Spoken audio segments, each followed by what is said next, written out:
আসুন, এই কঠিন মুহূর্তে, এরকম কঠিন অবস্থায় যখন আল্লাহ তাআলার সামনে আমি একাকী দাঁড়িয়ে, আল্লাহ তাআলা যখন আমাকে জিজ্ঞাসা করবেন যে সব কিছু দিয়েছিলাম, তোমার হাত ছিল, পা ছিল, চক্ষু ছিল, দুনিয়াতে যা কিছু খেয়েছো, নিঃশ্বাস গ্রহণ করেছো, আবার ছেড়েছো, এগুলো সবগুলো আমার নিয়ামত, কিন্তু সব কিছু বাদ দিয়ে আমি তোমার সামনে যে নামাজের বিধানটা দিয়েছিলাম, এই ছোট্ট বিধানটা তুমি আদায় করতে পারো নাই। আজকে তুমি কি নিয়ে আমার সামনে উপস্থিত হয়েছো?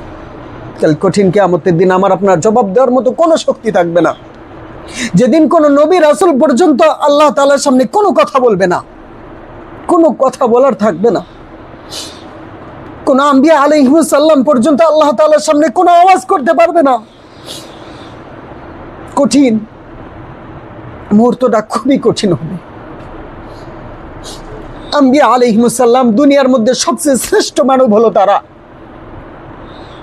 কাল কঠিন কিয়ামতের দিন আল্লাহ তাআলার সামনে দাঁড়িয়ে তারা কোনো কথা বলবে না। আমি আপনি একজন নগণ্য গুনাহগার, সারাটা দিন গুনাহ নিয়ে দৌড়াতে থাকি, সারাটা দিন আল্লাহ তাআলার নাফরমানি নিয়ে দৌড়াতে থাকি, সারাটা জিন্দেগি নাফরমানির পিছনে এত করে দৌড়াতেছি, না জানি মৃত্যুকে আমি ভুলে গিয়েছি, আল্লাহ তাআলার আখিরাত কিয়ামতকে যেন আমি ভুলে গিয়েছি। এই হারানো অবস্থায় না জানি কখন আমার সামনে আজরাইল এসে উপস্থিত হয়ে যায়। যে মুহূর্তটা আমার জন্য হয় কুফরি হালত হবে, আর নয় মুশরিক হিসাবে আমাকে দুনিয়া থেকে বিদায় নিয়ে চলে যেতে হবে।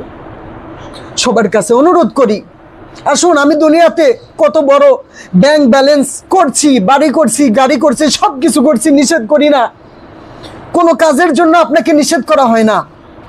তবে বলি, আল্লাহ তাআলা হুকুম যেগুলো করেছে এগুলো সাথে নিয়ে করেন না, এগুলোকে সাথে নিয়ে সামনে আগান। দুনিয়ার জিন্দেগিটা দেখবেন আপনার মতো সুখী আর কেউ নাই। দুনিয়া আগেই বলেছি, আল্লাহ নিজেই কোরআনে বলেছেন, ওয়ালাউ আন্না আহলাল কুরআ আমানু ওয়াত্তাকাউ লাফাতাহনা আলাইহিম বারাকাতিম মিনাস সামাই ওয়াল আরদ। আল্লাহ তাআলাকে যদি সঠিকভাবে বিশ্বাস করতে পারি, তিনি যে পথগুলো আমাদের সামনে দিয়েছেন, এটা যদি পরিপূর্ণভাবে আদায় করে তাকওয়ার গুণে গুণান্বিত হতে পারি, আসমান জমিনে যত রহমত বরকত আছে এগুলো সব আল্লাহ তাআলা আমাদের জন্য খুলে দেবেন। আসুন, এই দিনগুলোর দিকে আমরা লক্ষ্য করি। একসময় আমি আপনি সবাই দুনিয়া থেকে বিদায় নিয়ে চলে যাব, কেউ থাকবো না, কেউ থাকবো না। আর কিয়ামতের দিন আল্লাহ তাআলার সামনে একাকী আমাকে দাঁড়াতে হবে। এমন কিছু করে নেই, এমন কিছু গ্রহণ করি যেটা নিয়ে আল্লাহ তাআলার কাছে যাব। একটু সামান্য একটু বিছানায় পিঠ লাগিয়ে এই চিন্তাগুলো করি যে আমি তো দুনিয়াতে সব কিছু করলাম, ওই মালিকের সামনে দাঁড়াবো এমন কি আছে আমার। আমরা সকলেই ফিরে আসি। আসুন, যারা নামাজ পড়ি বা অন্যান্য গুনাহের ভিতর লিপ্ত আছি, সে গুনাহগুলো ছেড়ে দিয়ে পরিপূর্ণ ইমানদার হয়ে যাই। যারা ভালো কাজ করি, সব কিছু ঠিকঠাক আছে, কিন্তু নামাজ ঠিক মতো পড়ি না, আসুন সব কাজগুলো ঠিকঠাক করার পাশাপাশি নামাজকেও ধরি, এর মাধ্যমে আল্লাহ তাআলার তাকওয়া অর্জন করি। সকলেই আমাকে পরিবর্তন হতে হবে, দুনিয়া থেকে আমাকে পরিবর্তন হয়ে যেতে হবে। কিয়ামতে আমার পরিবর্তন হওয়ার সুযোগ নেই।